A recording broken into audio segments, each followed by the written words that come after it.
Kliff Kingsbury to the Saints. Should the New Orleans Saints hire the Commanders' offensive coordinator, former Arizona Cardinals head coach Kliff Kingsbury? Ladies and gentlemen, today on the show, today on the channel, we're going to be talking again about the New Orleans Saints coaching search. This is something that is getting hot and heavy. The Saints are linked to quite a few coaches, and today there was also news that Clint Kubiak was requested an interview, or the Seahawks requested an interview with Clint Kubiak. So we'll probably cover that in the next couple of days. But Kingsbury to the Saints is very interesting. Kingsbury is certainly a splashy hire, young, looks like me, offensive-minded, all the boxes. Okay, so he's exciting, right? He's an exciting hire. Washington is an exciting team. How good are they? Depends on who you ask. You know, they're a fun, flashy offensive team. How good is their offense really? Depends on who you ask. But Kingsbury will certainly garner some interest from the fans.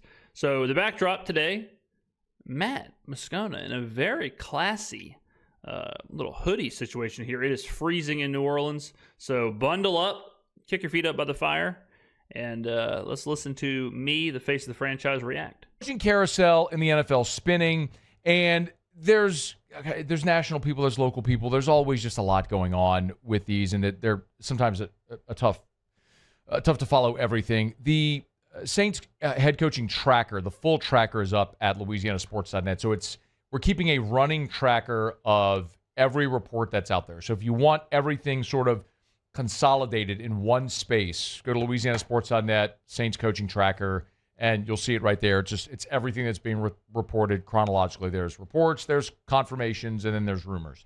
So my favorite thing in the world is on Twitter when I see somebody say the Saints have requested an interview with David Shaw, and then I scroll up a little bit and like 2 tweets up, it's Nick Underhill, and Nick says the Saints have not requested an interview with David Shaw, and so be careful out there. You know, I would follow trusted people. You know, Nick obviously is as tuned in as anybody. Turn Nick and Mike's notifications on over at NewOrleans.football, and I'd probably leave it at that. You know, there's going to be a whole lot of I heard this, I heard that per sources, but until those 2 report it, I would consider it shaky news. It's all there. One that there's a couple on Wednesday that were reported that were really interesting. Early Wednesday, actually I believe it was late Tuesday, Davis Webb, who's the offensive coordinator for the Denver Broncos, is one that was reported that the Saints would have interest in speaking with. That was later refuted by Nick Underhill. That's the one I was thinking of. Davis Webb and David Shaw were 2 that happened with, where it got thrown out there, and then Nick said, LOL, nah, and then, you know, it gets taken down. So, yeah, that's a good example of that. And then Josina Anderson tweeted that she was told at least 4 teams have expressed interest in talking with Kliff Kingsbury about their head coaching vacancy. And among those 4 that she listed were the New Orleans Saints. Now, that was another one that has now been refuted to suggest that the Saints aren't one of the 4. What do you... This is where it's hard to tell what do you believe, who do you believe. It's why I always say believe nothing, consider everything. Josina Anderson's report is that she said, I'm told the Saints and Bears are the 2 teams that have officially requested interviews with Commanders OC Kliff Kingsbury. I'll go with that as legitimate. Josina Anderson is a very reputable NFL reporter, and she's citing sources saying that the Bears and the Saints are the 2 that have officially requested an interview with Kingsbury. I think the problem with the coaching carousel right now is that you can request a interview or you can show interest in a candidate, but that doesn't really mean much.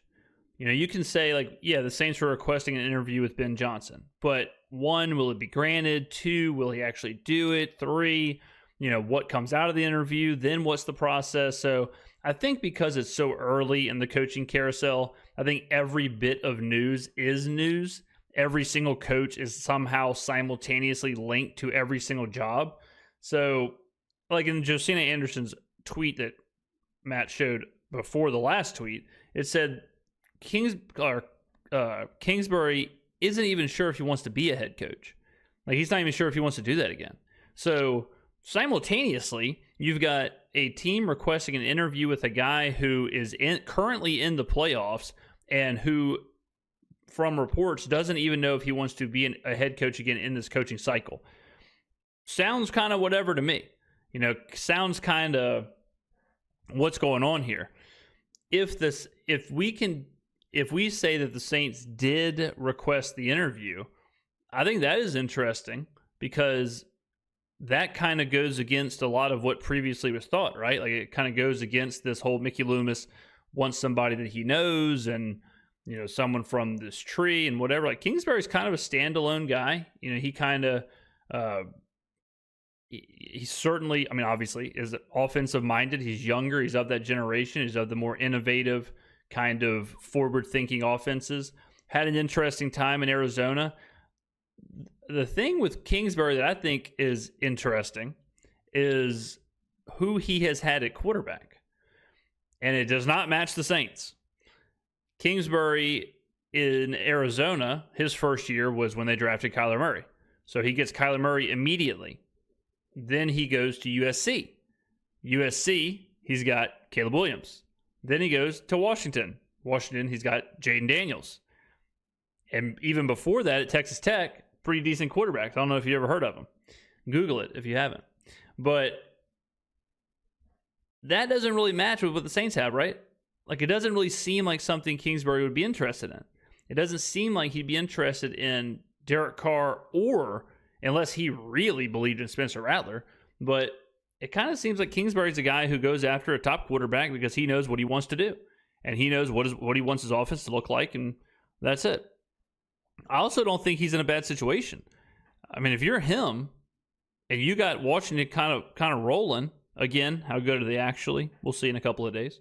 But you got Washington kind of rolling. You got Jayden Daniels in his rookie year. If you're him, why wouldn't you pull a Ben Johnson last year and say, you know what, I'm going to stay in Washington for a year, 2 more years, see what I can do here, see how high I can boost my stock, and then I might get the pick of the litter. I might be able to really, or maybe in Arizona, he learned, like, you know what, I really don't want to be a head coach. I just want to be an offensive coordinator. I just want to call offense. I just want to do that. So, always possible. I'm going to come back to Kingsbury because I do think that of the ones I'm about to discuss is the most significant, most interesting. But the Saints have announced they have conducted their interview with Dolphins DC Anthony Weaver. There is a report from ESPN's Jeremy Fowler that the Saints will interview Mike Kafka, the offensive coordinator for the New York Giants. And then, as we mentioned, there was the Davis Webb report, which has since been refuted. But again, what do we really know? What do we believe at this point? The Mike Kafka thing is great because it's like we're interviewing Mike Kafka, offensive coordinator for the Giants. Hey, has anybody watched the Giants? Okay, interview's over. I think the Kliff Kingsbury report is the most interesting. So my contention in talking about this Saints coaching search is that I want a young, offensive-minded head coach, preferably from the Shanahan-McVay tree. The NFL is a copycat league. That's the direction the league is going. And so you want Clint Kubiak? There's a lot of coaches that have had success. From Shanahan in San Francisco, McVay with the Rams, Kevin O'Connell with the Vikings, especially guys that have a great knowledge of how to develop the quarterback position. I think that is imperative. You got to have a great quarterback and great quarterback production in the NFL to be great in 2020, in 2025 and beyond. So you get someone who is great at that, then you're never beholden to one guy. For example, we could certainly look at the Lions, who are awesome this year. They're the 1 seed in the NFC. Ben Johnson's been great. Dan Campbell's been a great culture guy. And they've certainly maximized Jared Goff. What if Ben Johnson leaves? What happens there?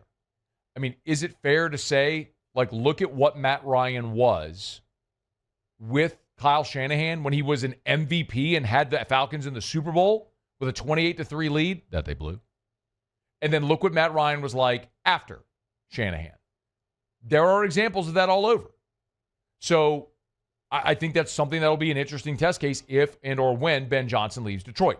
You don't have that question if your head coach is the guy who's calling the offense, developing the quarterback. which is why that's appealing to me. Now, I have said I don't want to retread. And Kingsbury has been a head coach before. However, it feels like it's a bit of an asterisk because he's still a young coach. And he is still at least the offensive-minded young coach. And the other thing, too, is while... All right, I'm not even sure. I was trying to wait for like a point or something there. It was kind of just... I'm not even sure what was going on. Here's what I want from my head coach.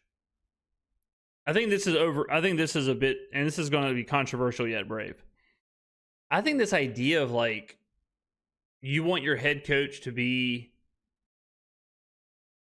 this X's and O's genius. You want him to be like this offensive genius or this defensive genius. There is a third path. The third path is the Dan Campbell path. That is the path. The third path is what some people call like the CEO model, where your head coach is building the foundation, building the culture, building the identity. He is the lifeblood of the team. He's, managing the players and the structure and all that stuff, and he's delegating the X's and O's to his coordinators. And it's up to the coordinators to be the true geniuses, I guess, if you will, of their, respective side of the ball. That is also a possibility. And that's also currently the most successful model in the NFL. If you look at the two best teams, might even be more than the two best teams. Let's just look at a couple. On Detroit, Dan Campbell. Dan Campbell is a CEO. He is the CEO of that team. John Harbaugh is the CEO of Baltimore. Now, I'm not saying these guys aren't involved in the X's and O's, but they've delegated it. They have delegated it out. And their specialist, their coordinator, is doing a great job at it. Such a good job that Todd Monken in Baltimore is already getting head coaching talk, right? So that's that third option. I don't want to say it's antiquated because it's only been a couple of years, but I think the whole find the young superstar coordinator from the Shanahan-McVay tree, I feel like that's kind of like what everyone's trying to do. And if you kind of poke your head up for a minute, you look around, you're like, well, wait a minute, actually the team that everyone should be trying to be is Detroit. Actually, we should be looking at teams like Baltimore, Buffalo. Like, what are these teams doing? Even Philadelphia. Nick Sirianni is a polarizing figure, but Nick Sirianni is not a X's and O's genius. He's leaving it up to his coordinators. So, and we saw what happened with that with Jonathan Gannon and Shane Steichen, and now what Kellen Moore and Vic Fangio are doing. So, there is another way. And I think it's just kind of one of those copy and paste things where people say, you know what, we need, what's the copy and paste? The copy and paste is Young, offense, McVay, Shanahan. Like that, you hear that all the time. That's what everyone wants. Everyone wants something like that. Well, call me crazy, but I wouldn't mind having a Dan Campbell. And in New Orleans' specific situation, I think it makes more sense to get a Dan Campbell. It makes more sense to get a Jim Harbaugh. It makes more sense to get a John Harbaugh. That's where Vrabel and some other guys like that come. Even Rizzi. That's even where Rizzi comes in. Where if we have to, having Rizzi and then Kubiak, not too bad. Kind of does what Matt's talking about. Kubiak is all the things he just mentioned. Young, innovative, offensive-minded, Shanahan tree. Only thing is he's a OC. So it's like you're getting to the same point. You're getting to the same goal. And then you have your head coach who can be a motivator, have structure, have organization. What I really want my head coach to prove to me that he can do is call timeouts, understand two-point conversions, understand in-game decision-making, and control that aspect of the game. Control that. Adjust there. Kind of like Bill Belichick. Belichick was a defensive genius during his time, certainly, but he was also a genius of manipulating in-game. We saw him. He was one of the first coaches to take safeties on purpose, and he would always, get cute with like who's saying that they're a tackle or who's a tight end or who's in what position, and that's what I want for my head coach. And then you find those coordinators you can delegate to. Now, obviously, there's multiple ways to do this. The Sean McVay route is certainly successful, but the copy and paste of like, got to be young, got to be offensive, got to be innovative, got to be from this tree, you don't want to have the blinders on too much. I think a lot of us have our opinions made of Kliff Kingsbury. They were made because of his time in college, not his time in the NFL. Kliff Kingsbury in the NFL Kliff Kingsbury as a college head coach had a very low ceiling at Texas Tech.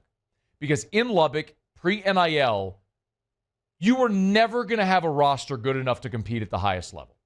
I mean, Mike Leach was an amazing coach. That 1 year with Michael Crabtree and that really special season had Texas Tech knocking on the door.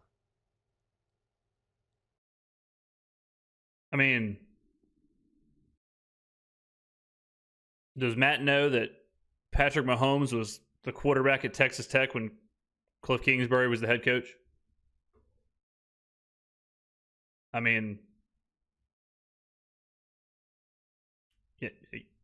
what are we doing here? But largely what you had was a lot of 6 and 7 loss seasons. He went 8-5, 4-8, 7-6, 5-7, 6-7, 5-7. He was 35-40 overall during his time in Lubbock. And with Patrick Mahomes. Quite honestly, he probably cared more about his social life than he did about recruiting 17 and 18-year-old kids to come play football for him. The NFL is a completely different world. He gets the Arizona job. Pop quiz.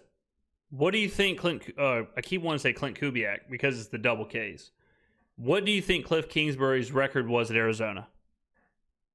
Just real quick. What do you think it was? 4 seasons. He was there for 4 seasons. What was his record? How many games over 500 do you think Kliff Kingsbury was? Secondary. How many playoff games do you think he won in Arizona? Thirdary. How many winning seasons did he have in Arizona? Let's take a look. I have it pulled up. Kliff Kingsbury was 28-37 in Arizona. He had 1 winning season. He did not win a playoff game. He was 0-1 in the playoffs. He had a positive SRS, which is the team quality to relative to average. So if you look at offensive, he had a positive offensive SRS. So let's just say, and this is super crude, back of the napkin math, but 2 years, his offense was above average. One of those years, it was 1.5 points above average. The other year, 3.6. Okay? So let's not get it twisted here that, we might have a rank. We might have the ranking here. Let's see if we can do this. Let's see here. Usually they show the rank of like offense and defense. I guess they're not going to. Oh, this is NFL. This is the year. Let's see if we can go. Hold on here. Hold on, ladies and gentlemen. Let me see if I can do this for y'all. Arizona. Okay, here we go. So 2019, year 1, he's 16th in points for. Next year, they go to 13th. Next year, they go to 11th. This is his best year. This is the playoff year. And then they drop to 21st, and he gets fired. So that's what he did at Arizona. And I think we look at it and we go, man, he got fired in Arizona. He didn't work as an NFL coach. Not exactly. Kliff Kingsbury actually did well in Arizona. Year 1, they were 5-10-1. Inherited a bad situation. It wasn't great. Year 2, they go 8-8. He went from 5-10-1 to 8-8 to 11-6. And they went to the playoffs. They lost the Rams the wild card round. And yes, they struggled late in that season. Yeah, you also had to factor in this year, or the year that he's talking about, the 2021 year. I believe they started 7-0. So they go 4-6 down the stretch to go 11-6. I think this was the year that they started hot, but and I'm not poo-pooing Kliff Kingsbury, but I just want to make sure everyone remembers appropriately what his time was like in Arizona. And then in 2022, they went 4-13 and he got fired. You could say, well, look, they slumped at the end of 21 and then they were terrible in 22. That's true, but Kyler Murray also tore his ACL. Yeah, the last year was a lot of injuries during that season, and some aging stars as well. Very similar to what the Saints dealt with this year. And I don't care what franchise you are, you lose your starting quarterback, it's probably not going to go great. Yes, there are exceptions. Sam Darnold this year, but what did we really expect from a rookie in J.J. McCarthy? I could think back to 2008, the New England Patriots, when Brady got hurt. Matt Castle led him to an 11-win season. I was in Las Vegas whenever Kyler Murray got hurt. I had Kyler Murray rushing over props. It was like the second play of the game. He runs totally untouched, knee explodes. Greatest franchise in the history of the NFL. Greatest dynasty in the history of the NFL.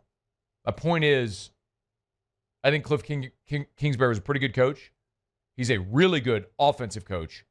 And he gets a lot of credit for what he's done this year with rookie Jayden Daniels. So could I see a world where the Saints hire Kliff Kingsbury and you pair Kliff Kingsbury with Spencer Rattler to see if he can maximize a young quarterback with that dual threat skill set, the big arm, the mobility, build an offense around him?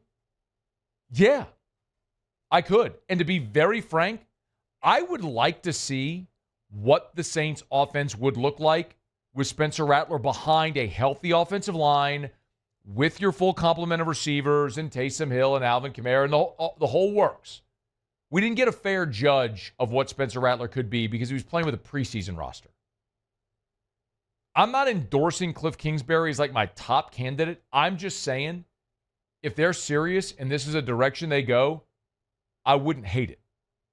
Yeah, I think I'm kind of similar, honestly, in like my overall assessment of Kliff Kingsbury, where is he my top candidate? Probably not, but it is a fun hire. It is a splashy hire. It does, you're definitely losing Kubiak in them, but you are getting younger. You are kind of accepting this like young, innovative offense. Like you're kind of accepting that as the foundation or the culture that you want to build. I'd have him like maybe like my third option, somewhere in there. Third, fourth. 4 might be a little low, but I wouldn't hate it. I think it would also provide a little bit of relevancy. I think Kingsbury is like I said, a fun, splashy hire.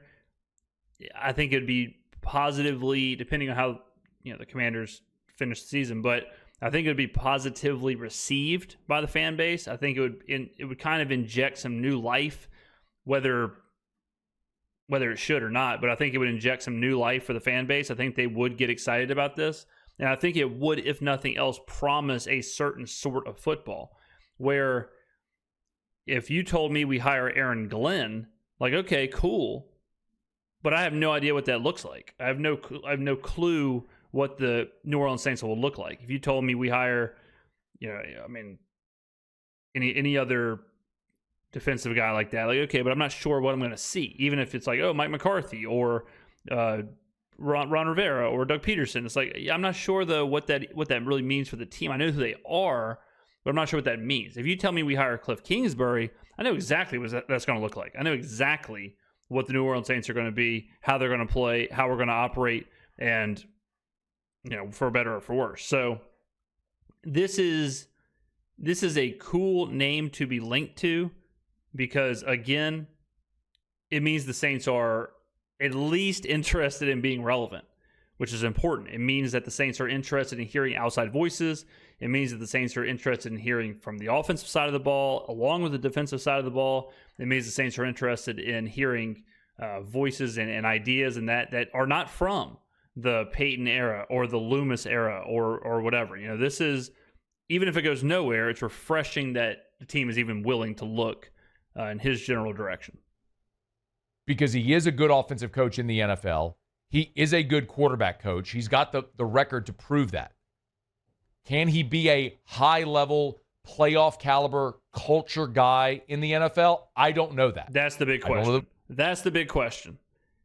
We know that he can be a good offensive coordinator. We know that that's possible. Can he build the infrastructure of the team? Can he be the CEO? He has yet to prove that. He has yet to prove that he can be the CEO. He has proven he can definitely call cool passing plays. He can definitely call cool offensive plays when he has a good roster, when he has a good quarterback. We have no clue what it looks like when he doesn't have a good quarterback. Well, we do. And it wasn't good in Arizona. So, I think he's got the big question mark of can he actually do the job he's being asked to do at a high level? We have enough sample of that. But he's a much better NFL fit than he was a college fit at Texas Tech, where the ceiling was going to be low no matter who was coaching that team. I get it, man. There's going to be a lot of people look at Kliff, and you see the beach pictures with his shirt off with the co-eds and all that stuff, and I get it.